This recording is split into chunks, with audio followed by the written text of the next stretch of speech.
बहुत बहुत स्वागत है आप सभी का अपने इस online YouTube channel advance learning institute में। आज हम लोग देख रहे हैं एक इम्पॉर्टेंट पेपर, ठीक है, जो प्रीवियस ईयर पेपर है। मैं आपको डेट बता देता हूँ। ये व्यापम के थ्रू जो पेपर हुआ था जेल डिपार्टमेंट का, तो जो 4 अक्टूबर 2018 को हुआ है 9 बजे का, उस पेपर का मैं आपको आज इंग्लिश सॉल्व कराने वाला हूँ, ठीक है। हाल ही में ये एक इन्फॉर्मेशन मिली थी कि जैसे पुलिस कांस्टेबल अगर आती है और MPSI आती है तो जेल प्रहरी भी आएगी, ठीक है, और इसके साथ वन रक्षक का एग्ज़ाम भी होगा, ठीक है। तो कुल मिला के 4-5 एग्ज़ाम को भी मैं टारगेट कर रहा हूँ और इसके साथ जो इंग्लिश आती है आपके नर्सिंग में, उसको भी ये पूरा काम करेगा। और इसके अलावा आपको ये चीज़ वहाँ भी काम आएगी, जैसे कि जहाँ पे मैथ आती है, ठीक है। तो पहली बात तो मैं आज इंग्लिश बता रहा हूँ, मैथ का मैं नेक्स्ट सेशन रखूँगा किसी दिन, आपको मैं सॉल्व कराऊँगा, ठीक है। तो चैनल को सब्सक्राइब कर लीजिए। मैं जल्दी से वीडियो स्टार्ट करता हूँ बिना टाइम को वेस्ट किए हुए। चलिए, तो अब अपना पेपर स्टार्ट हो रहा है। इस पेपर में मैं पहली बात तो आपको बता दूं कि टोटल जो होते हैं वो कितने सेक्शन आते हैं। इसमें आपको 5 सेक्शन आएंगे। कितने सेक्शन आएंगे? 5 सेक्शन। और पांचों जो सेक्शन होंगे वो 20-20 नंबर के होंगे, ठीक है। और टोटल जो पेपर होगा 100 नंबर का, उसमें से मैं आपको आज 20 क्वेश्चन बताने का प्रयास कर रहा हूँ इंग्लिश का। तो पहला क्वेश्चन क्या है कि देखिए, एक चीज़ और बता दूं कि अगर आप डायरेक्ट मेरे प्रैक्टिस सेट जो मैं भी आपको सॉल्व करा रहा हूं वो देखेंगे तो मज़ा नहीं आएगा, ठीक है। मज़ा आएगा, समझाऊंगा मैं तो आएगी समझ में आए बात, लेकिन अगर आप जाके इसका टेंस का वीडियो देख लीजिए और जो चीज़ मैं बता चुका हूं उनका अगर वीडियो आप देख लेते हैं तो और ज़्यादा मज़ा आएगा, ठीक है। चलिए शुरू करते हैं। इसमें पहले सबसे पहले आपको पढ़ना क्या है? क्वेश्चन लोग नहीं पढ़ते, आंसर लगाने लगते हैं। Choose the correct form of the model auxiliary verb from for the given sentence, ठीक है। आपको मॉडल ऑक्सिलरी वर्ब जो है भरना है फिलिंग द ब्लैंक्स में। तो मैं आपको मॉडल ऑक्सिलरी वर्ब ऑलरेडी पढ़ा चुका हूँ, ठीक है। अब उसी के अकॉर्डिंग मैं आपको बताऊँगा कि आपको यहाँ पे क्या भरना चाहिए। सबसे पहली बात, आपको यहाँ पे भरना है ना मॉडल ऑक्सिलरी वर्ब, तो आपको इस तरफ का आपको पार्ट देखना पड़ेगा। अगर आप मेरी चीज़ें जो मैंने आपको बताया वो पढ़ा होगा तो इसमें आपको एक पॉइंट मिल रहा है हैज बीन।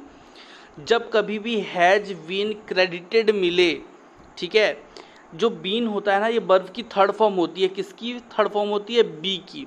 तो बी वॉज वीन, ठीक है।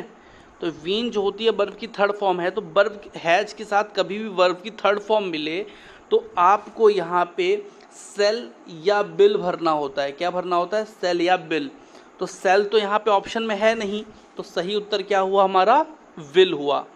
अगर सपोज कीजिए इस हैज की जगह हैड होता, अगर हैड होता तो फिर आप यहाँ पे शुड या वुड भरते। इसके अलावा यहाँ पे कुछ नहीं होगा, ठीक है। तो सिंपल सा है, हैज के साथ वर्ब की थर्ड फॉर्म आएगी तो यहाँ पे क्या भरना है आपको? विल और सेल। जो चीज़ मैं बता रहा हूँ उसको नोट डाउन करते चलिएगा। एक एक पॉइंट बहुत इंपॉर्टेंट है आपके एग्ज़ाम के लिए, ठीक है। अब यहाँ पे क्या है? क्वेश्चन है कि choose the most stable determiners यहाँ पे बताना है आपको, ठीक है। The ultimate dream of dash car lover is to own a Rolls Royce, ठीक है। अब यहाँ पे आपको भरना है फिलिंग द ब्लैंक्स, ठीक है। अब मैं आपको बताता हूँ यहाँ पे भरना कैसे है, किसको भरना है। अब देखिए, यहाँ पे कार लवर लिखा है। अगर यहाँ पे कार लवर्स होता तो मैनी हो जाता, फ्यू हो जाता, ए लॉट ऑफ भी हो जाता। लेकिन भाई साहब केवल कार लवर लिखा है, मतलब एक से अधिक नहीं, केवल कार लवर, कार लवर्स नहीं। तो अगर यहाँ पे प्लूरल नहीं है, सिंगुलर है। अगर सिंगुलर है तो केवल एक ही चीज़ बचता है, क्या? एनी। फ्यू भी कट गया, ए लॉट ऑफ भी कट गया, मैनी भी कट गया, क्योंकि इसके बाद आने वाला जो वर्ड होता है वो क्या होता है? प्लूरल होता है। बहुत ही सिंपल तरीके से मैं आपको बता रहा हूँ। इन सब चीज़ों को देखिएगा, समझिएगा, आपको अच्छा लगेगा, क्वेश्चन समझ में आएंगे, ठीक है। क्वेश्चन ये बहुत ही शानदार है। Question number 3। मैं तो पहले ये कहूँगा कि आप लोग इसका आंसर निकालें। अगर आप लोग निकाल पाते हैं तो मुझे बहुत अच्छा लगेगा अगर आप लोग निकाल पाते हैं, अगर नहीं निकाल पाते तो मैं आपको बताता हूँ। यहाँ पे एक्चुअली क्वेश्चन क्या है कि आपको इसमें ऑर्डर इसका क्या करना है, फिक्स करना है कि पहले भाई साहब 4 नंबर आएगा कि 3 नंबर आएगा कि 2 नंबर आएगा कि 1 नंबर आएगा, कौन आएगा पहले, ठीक है। तो यहाँ पे अगर आप देख रहे हैं Vaishnavi was a blind girl, Vaishnavi जो थी एक कैसी लड़की थी, ब्लाइंड लड़की थी, ठीक है। It was this attitude that help her preserve to join her favorite institute. She had never say die attitude. She aspired to join IIM Bangalore. अब यहाँ पे एक चीज़ समझिए, यहाँ पे अगर सी आ रहा है इसका मतलब है ये स्टार्टिंग की लाइन नहीं होगी, कभी भी स्टार्टिंग प्रोनाउन से नहीं होता है। क्यों नहीं होता भाई साहब, वो कैसे जान जाएगा कि सी कौन है? मतलब पहला सेंटेंस क्या ना कैसा होना चाहिए, नाउन वाला होना चाहिए। Vaishnavi was a blind girl. अब उसके बारे में आप लिखिए कि सी हैड ये, सी हैड वो, आप लोग ने जानते होंगे नाउन के बाद ही प्रोनाउन का प्रयोग होता है किसी भी, जैसे मान लीजिए मैंने बोला कि Rahul is a good man, ठीक है, फिर मैंने बोला राहुल लिव्स इन रीवा, ठीक है। तो अब ये जो राहुल मैंने 2 बार बोला तो उसकी जगह पे ही प्रयोग करना चाहिए मुझे दोबारा बार में, दूसरी बार में। इसलिए पहला जो सेंटेंस होगा वो वैष्णवी आएगा, मतलब 1 से शुरू होगा। मतलब पहला होगा आपका Vaishnavi was a blind girl, फिर होगा आपका she inspired to join IIM Bangalore, फिर होगा आपका she had the never die attitude. अगर आप लोग देख रहे हो यहाँ पे हर, ये भी ये बताता है कि हर जो है सी के लिए ही प्रयोग हुआ है, तो मतलब इसका प्रयोग बाद में ही होगा। मतलब पहला सेंटेंस आपको कैसे ढूंढना है मैंने आपको वो चीज़ बताई है, ठीक है, इस चीज़ को समझिएगा। चलिए नेक्स्ट क्वेश्चन पे चलते हैं अपन। नेक्स्ट क्वेश्चन क्या है, choose the option that best explain the highlighted word. अच्छा यहाँ पे हाईलाइटेड वर्ड मुझे दिख नहीं रहा क्योंकि ये एक ही तरह के हैं तो दिखेगा नहीं, तो कोई मतलब नहीं है इसको ढूंढने का। नेक्स्ट क्वेश्चन पे अपन लोग चलते हैं। ये थोड़ा सा ऊपर नीचे हो गया कहीं पे। चलिए क्वेश्चन देखिएगा, ध्यान समझिएगा। Choose the appropriate conjunction, conjunction आपको चूज करना है कि Rajiv want to work for Infosys. Rahul जो है, राजीव जो है वो इन्फोसिस के लिए काम करना चाहता है।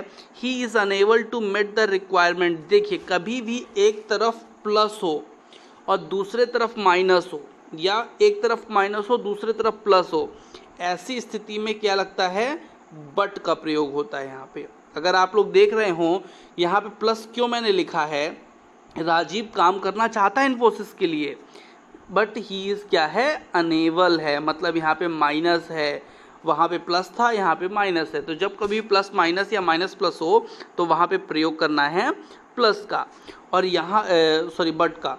और अगर दोनों जगह प्लस हो गया या दोनों जगह माइनस हो गया तो फिर आपको क्या करना है, एंड का प्रयोग करना है। इसको भी ध्यान रखिएगा, ठीक है।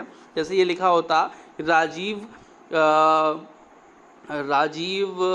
Is not want to work for Infosys but he is unable, नहीं फिर एंड ही इज़ अनेबल, क्योंकि इधर भी निगेटिव है उधर भी नॉट लग गया तो वो भी निगेटिव हो गया, तो क्या हो जाएगा, एंड हो जाएगा। इन सब चीज़ों को समझिएगा। अच्छा मज़ा तो इन क्वेश्चन में आने वाला है आप लोगों को। देखिए कितने कैसे मस्त क्वेश्चन है ये, और ऐसे ही क्वेश्चन आजकल क्या है, आर्टिकल के आ रहे हैं। लिखा है my uncle lives in dash home for dash elderly. अब देखिए एल्डरली है तो यहाँ पे एन आना चाहिए, एन एल्डरली, लेकिन एल्डरली आप समझ रहे हैं ना, क्योंकि ये क्या है, स्वर है एल्डरली, लेकिन यहाँ पे आपको एन कहीं भी नहीं दिख रहा है। अगर एन नहीं दिख रहा है तो ए तो पक्का नहीं होगा उसकी जगह पे, एन की जगह पे, लेकिन दा हो सकता है। तो फिर ऑप्शन कौन सा हो गया, my uncle lives in a home for the elderly, ठीक है। तो सही ऑप्शन होगा ए और दा वाला, दी वैसे वहाँ पढ़ेंगे। चलिए नेक्स्ट क्वेश्चन पे अपन चलते हैं। ये भी आपका आर्टिकल का ही क्वेश्चन है, अच्छा रहेगा, मज़ा आएगा इस क्वेश्चन में भी आपको। क्वेश्चन क्या है कि डैश सुपर मून, देखिए यहाँ पे मून नहीं लिखा है, क्या लिखा है, सुपर मून लिखा है, ठीक है।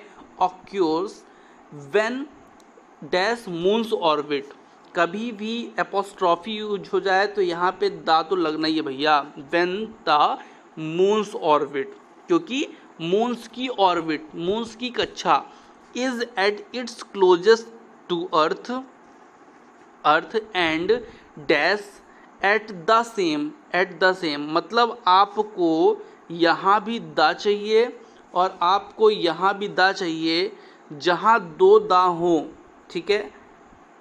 तो यहाँ पे ए दा है, ठीक है, यहाँ पे ए दा ए है तो ये गलत हो गया। दा ए दा, क्योंकि यहाँ पे आपको द मून्स ऑर्बिट होना चाहिए तो आ तो होगा नहीं यहाँ पे, और यहाँ पे मून्स के साथ एन भी नहीं होगा, तो सही उत्तर आपका फर्स्ट वाला है ए दा, ठीक है। इस चीज़ को समझिएगा और अच्छे से सॉल्व कीजिएगा, ठीक है। नेक्स्ट क्वेश्चन पे चलते हैं। Choose from the correct tense आपको चूज़ करना है देवियों सज्जनों, ठीक है। बहुत ही अच्छे से अपन लोग चूज़ करेंगे, ठीक है। अगर आप लोग ने टेंस को सॉल्व करना आपसे नहीं बन रहा है तो आप पहला काम क्या करें, पहला काम आप करें कि आप टेंस पढ़ें मेरी वीडियो में, ठीक है। मैंने कई वीडियो टेंस के 2-3 वीडियो अपलोड किए हैं, तो आप पहले वहाँ पे जाएं और टेंस पढ़ें, ठीक है। क्योंकि बहुत मज़े से मैंने बताया है आपको, टेंस के क्वेश्चन ऐसे बनेंगे ना, एसआई के पेपर हो और इसी लेवल का एसआई का पेपर भी आता है, ध्यान रखिएगा। तो आपको एसआई के लिए भी काम करेगा, एसएससी के लिए भी काम करेगा और व्यापम के जेल प्रहरी के लिए भी काम करेगा।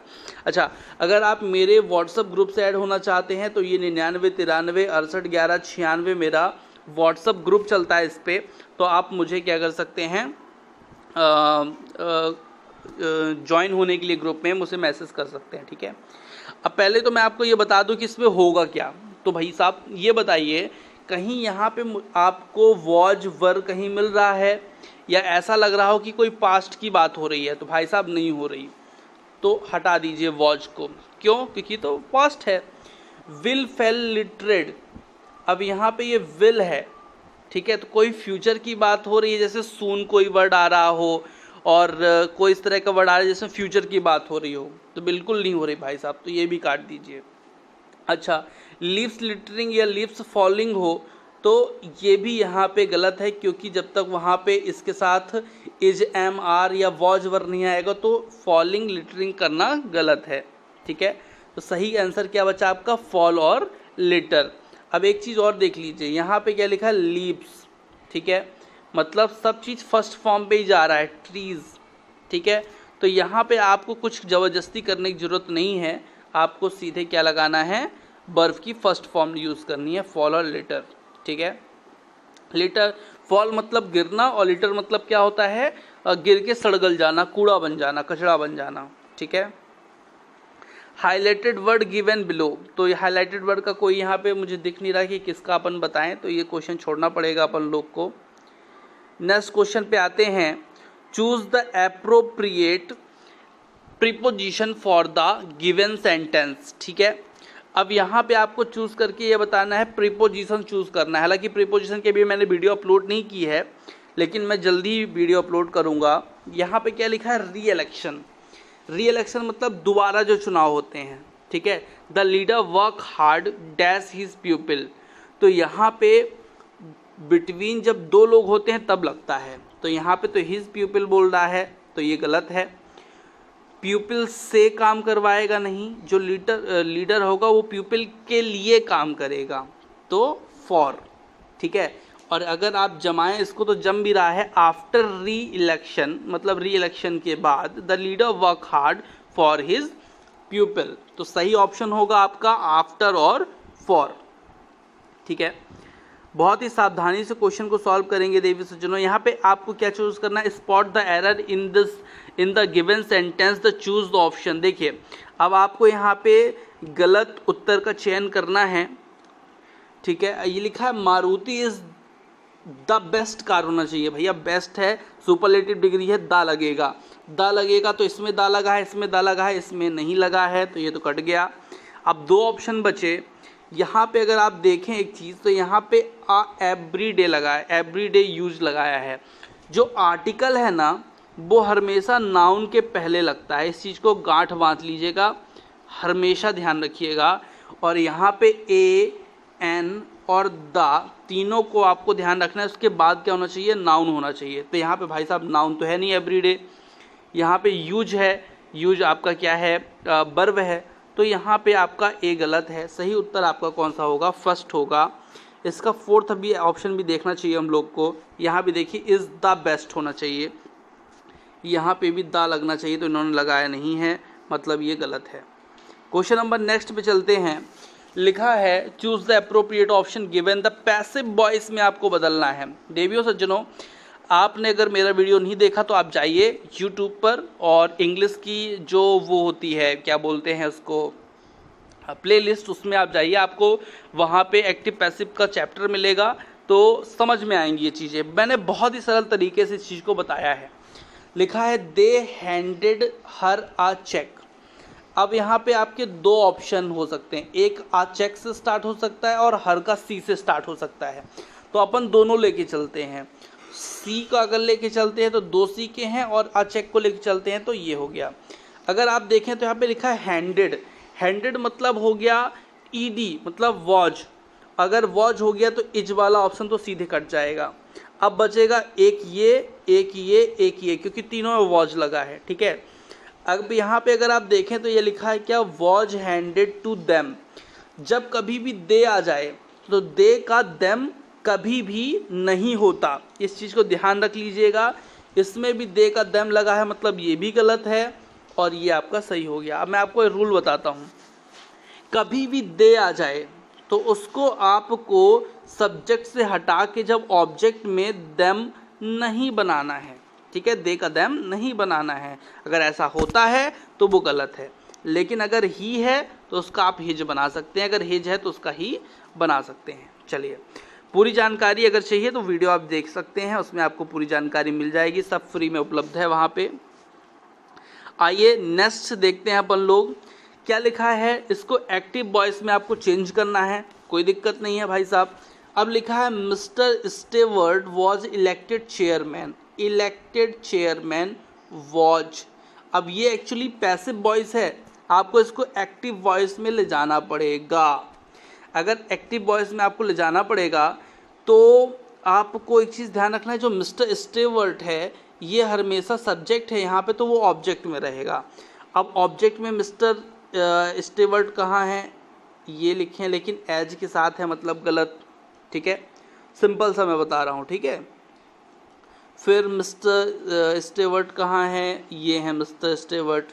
ठीक है, फिर स्टेवर्ट यहाँ पे तो नहीं है, यहाँ पे हैं। अब दो ऑप्शन लग रहे हैं, 2 और 4। ठीक है, लेकिन आप अगर एक चीज़ देखें, यहाँ पे वर इलेक्टिंग कहाँ से आ गया भाई साहब, वो वॉच इलेक्टेड था, तो वॉच में जब कोई चीज़ रहती है सेकेंड फॉर्म में रहती है, तो वो सेकेंड, मतलब जब वॉच के साथ वर्ब की सेकेंड फॉर्म, वॉच के साथ वर्ब की कौन सी फॉर्म इसमें रहती है, वर्ब की थर्ड फॉर्म रहती है। ठीक है, पैसिव में। तो एक्टिव में जब इसको लाते हैं तो वो आपकी क्या हो जाती है, V2 फॉर्म में कन्वर्ट हो जाती है, और उसके साथ कुछ नहीं लगता ING ONG। तो सही उत्तर कौन सा होगा, we elected mister Stewart chairman. अब एक चीज़ आप बोलेंगे सर आपने वी कहाँ से ला लिया, तो एक चीज़ ध्यान रखिएगा, रूल जैसे ही मैंने आपको बताया था ना कि देम को लिखते नहीं हैं, लेकिन जब आप उसको एक्टिव बनाएंगे तो दे करेंगे। वही चीज़ है यहाँ पे, बाय अस नहीं लिखा जाता है, लेकिन अगर आप उसको सब्जेक्ट में ले जाएंगे तो वी आपको लिखना पड़ेगा। पूरा आप अगर वीडियो मेरा देखते हैं तो आपको पूरी चीज़ समझ में आ जाएंगी, तो प्लीज़ वहाँ पे जाएं और वीडियो देखें तो आपको पूरी चीज़ समझ में आएगी। Choose the appropriate from the, मैं जल्दी से ख़त्म करता हूँ। टेंस का क्वेश्चन है भाई साहब, 3/4 of the business dash left to the youngest. Subject verb agreement मैंने बताया है, जब कभी भी 3/4 होगा, ठीक है, 3/4 हो, 1/2 हो, 3/4 हो, 4/3 हो, कुछ भी इस तरह के वर्ड होंगे, हमेशा वर्ब सिंगुलर ही लगेगी। सिंगुलर लगेगी तो भाई साहब आर और बर तो कट गए। ठीक है, अब बचा क्या आपका, विल और इज। तो यहाँ पे कोई फ्यूचर जैसी बात तो मुझे लग नहीं रही है, आई थिंक इसमें इज होना चाहिए। देख लेते हैं उत्तर, इज ऑप्शन सही है। यहाँ पे आपने सोचा होगा सर ने इतना जल्दी कैसे लगा दिया, तो भाई साहब ये ट्रिक है एक। ट्रिक क्या है, ट्रिक मुझे पता है। क्या ट्रिक पता है, ट्रिक मुझे ये पता है कि कभी भी अगर फ्यूचर का होगा तो वहाँ पे सून इस तरह के कोई वर्ड होंगे। ठीक है, और इस तरह के वर्ड अगर नहीं मिलते हैं तो आपको विल नहीं लगाना चाहिए। वर्ब पास्ट है, पास्ट की कोई चीज़ मिलती है तो, ठीक है। और आर भी आप नहीं लगाएंगे। क्यों नहीं लगाएंगे आर? क्योंकि यहाँ पे आपका सिंगुलर वर्ब ही लगेगी, सिंगुलर वर्ब इज है। क्यों? क्योंकि 3/4 लिखा हुआ है। चलिए नेक्स्ट क्वेश्चन, बहुत जल्दी। यहाँ पे आपको इन स्पाइट ऑफ पूछा हुआ है कि कौन सा वाला होगा, OFF वाला होगा कि OF वाला होगा। तो एक चीज़ ध्यान रखिएगा, OFF वाला बिल्कुल नहीं होता, इन स्पाइट ऑफ। अब ये हो गया कि भाई साहब जुड़ के होगा कि अलग अलग होगा, तो अलग अलग होगा, इन स्पाइट ऑफ अलग अलग होगा। नेक्स्ट क्वेश्चन है, the assignment is dash complete and needs to be finished at once, ठीक है। अप्रोप्रिएट प्रीफिक्स बताना है भाई साहब। प्रीफिक्स मतलब होता है, जैसे आप उपसर्ग प्रत्यय नहीं पढ़े हैं हिंदी में, वही चीज़ है प्रीफिक्स और सुफिक्स। तो यहाँ पे कंप्लीट जहाँ पे लिखा है तो मिस कंप्लीट होता है क्या? नहीं। प्री कंप्लीट होता है क्या? नहीं। इनकम्प्लीट होता है क्या? नहीं। तो भैया क्या होता है? इनकम्प्लीट होता है, इनकम्प्लीट। चलिए नेक्स्ट क्वेश्चन है, इसमें आपको करेक्ट फॉर्म बताना है कि कौन से करेक्ट फॉर्म पे है। देखिए कुड लगा है, मतलब इसके लास्ट सेंटेंस में क्वेश्चन मार्क आएगा, और अगर आप यहाँ पे देखें तो क्वेश्चन मार्क नहीं है, मतलब सेंटेंस दोनों गलत हैं। अब दो बचे, एक भाई साहब ये बचा, एक ये बचा। यहाँ पे किलो के बाद पॉइंट लगा दिया है, कॉमा कर दिया है। तो भाई साहब क्या दिक्कत है आपको? कॉमा वहाँ पे क्यों लगाया आपने? सेंटेंस खत्म हो रहा है, वहाँ पे पंक्चुएशन का सही प्रयोग नहीं है। मतलब सही उत्तर कौन सा? Could I have a 5 kilo pack of rice set the customer. सही होगा ऑप्शन नंबर 4। पंक्चुएशन पे भी क्वेश्चन आते हैं देवी सज्जनों। क्वेश्चन नंबर 19 पे ध्यान देते हैं। Choose the correct form of a verb that is in agreement which the subject. अब बताइए, how does people earn their living when there dash so much snowfall all year around. चलिए पहली बात तो अपन लोग इसमें देखते हैं कि लगाना क्या है। तो यहाँ पे अगर अपन लोग सही तरीके से देखें तो यहाँ पे लिखा है पीपल अर्न देयर लिविंग, ठीक है। यहाँ पे देखें तो सो मच, मुझे तो एक चीज़ पकड़ में आ गई भाई साहब, ये सो मच लिख रहा है, मतलब इसके आगे जो स्नोफॉल है ये अनकाउंटेबल नाउन है, और अनकाउंटेबल नाउन है तो सिंगुलर वर्ब ही होगी, और सिंगुलर वर्ब होगी तो आर वाला ऑप्शन भाई साहब सीधे कट गया। अब इज, तो यहाँ पे इज तो कंफर्म है कि इज होगा।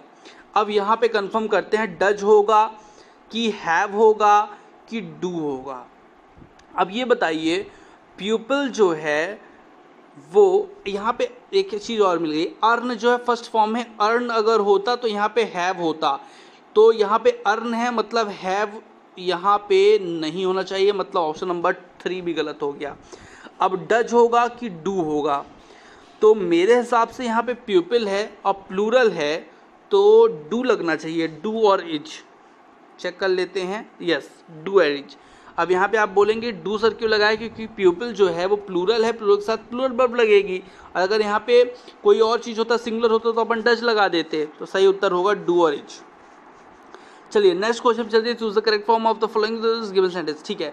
यहाँ पे आपको वर्ब चूज करना है, look into, look through, look after, look at. ये मैं आपको पूरा बता चुका हूँ लुक के बारे में।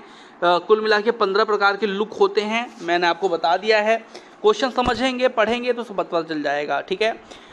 चलिए तो यहाँ पे क्या है, लुक एट मतलब गौर से देखना, लुक आफ्टर मतलब देखभाल करना, लुक थ्रू मतलब कोई चीज़ को लुक थ्रू करना, एक बार देखना, ऐसे ऐसे किसी चीज़ को जांचना टाइप का, ठीक है। तो यहाँ पे क्या लिखा है, बोलता है my sister has offer to dash my pet dog while we are all away on a holiday. देखिए आप, मेरी सिस्टर जो है वो क्या करेगी, पेट डॉग का क्या करेगी, देखभाल करेगी जब मैं कहाँ चला जाऊँगा, जब हम कहाँ चले जाएंगे हॉलीडे में। तो भाई साहब वो देखभाल करेगी। देखभाल क्या होता है, लुक आफ्टर मतलब होता है देखभाल करना। कुल मिला के कई प्रकार के लुक होते हैं जिसके मैंने वीडियो सेपरेट बना दिया है। 15 प्रकार के लुक मैंने आपको पढ़ाए हैं, उनको जाइए पढ़िए, देखिए, समझिए, और चैनल को सब्सक्राइब कीजिए, दोस्तों से भी करवाइए। और आज की वीडियो में इतना ही रखते हैं। Best of luck. और जो भी आगे एग्जाम आएंगे जहाँ पर इंग्लिश और मैथ आएगी, रीजनिंग आएगी, मैं आपको निश्चित तौर पे बताऊंगा। नेक्स्ट वीडियो आपका रहेगा मैथ रीजनिंग का। तो चलते हैं, आज की वीडियो में इतना ही रखते हैं। बहुत बहुत धन्यवाद आप सभी का, थैंक यू।